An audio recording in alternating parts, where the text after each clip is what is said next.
Fiancée dumped me for a rich lawyer, called my ring cheap, and threw it at me. 2 years later, I'm loaded and she's begging to come back. My fiancée dumped me for a better man her family picked out, then threw the ring back at me, screaming, "You're pathetic, keep your cheap ring." 2 years later, she's losing it after seeing me happy with my soulmate.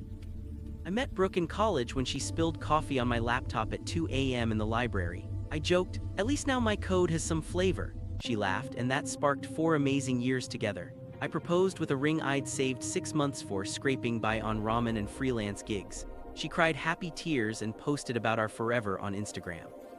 But things shifted. She started clutching her phone everywhere, added a password, and took calls outside. Her family never liked me. Her dad dismissed my legal tech startup as that little computer project, like it was a hobby. The first crack showed at her college roommate's wedding when someone joked, "When are you getting a real job?" Brooke didn't defend me, she just looked embarrassed.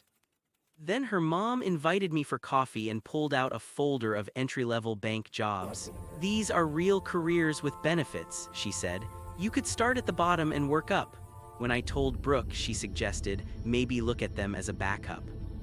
The end came at a casual family dinner.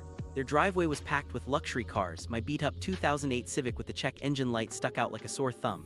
It wasn't just family. Her dad had invited business associates and their Ivy League sons. That's when they introduced Brody. Princeton undergrad, Yale Law, just made junior partner.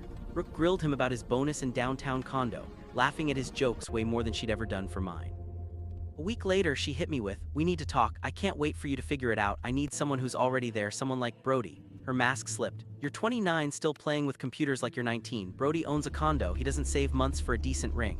She yanked off the engagement ring and hurled it at me. "Here, take your cheap ring back. Brody's getting me a real one from Tiffany's." I fired back, "You know what's pathetic? Pretending to love someone for 4 years while keeping score." She snapped, "At least I'm not wasting my life on impossible dreams." "You're right, you're not wasting yours, you're just wasting mine." She grabbed her purse. "Brody's picking me up at 8. I poured everything into my startup after that. My software used AI to analyze contracts in seconds instead of hours, saving firms tons of time and money.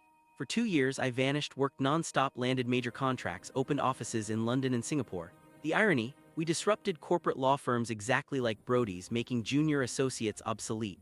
His firm bled cash trying to keep up. I saw Brooke again at an industry conference where I was the featured speaker. Her parents' faces froze. She stared like she'd seen a ghost.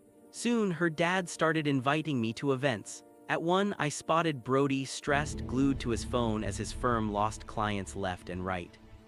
A week later, Brooke texted, "Could we catch up?" I ignored it. Then she showed up at my office. "I was wrong, I miss us, maybe we could start over." I laughed. "You didn't want me when I was broke, you called me pathetic. Now that I've made it, you want back in." That's when my girlfriend Chloe walked in, a brilliant designer who'd believed in me from day one. Brooke went pale. "I did find someone in my league," I said. "Turns out it just wasn't you." Months later, Brody's firm merged, demoting him to just another employee.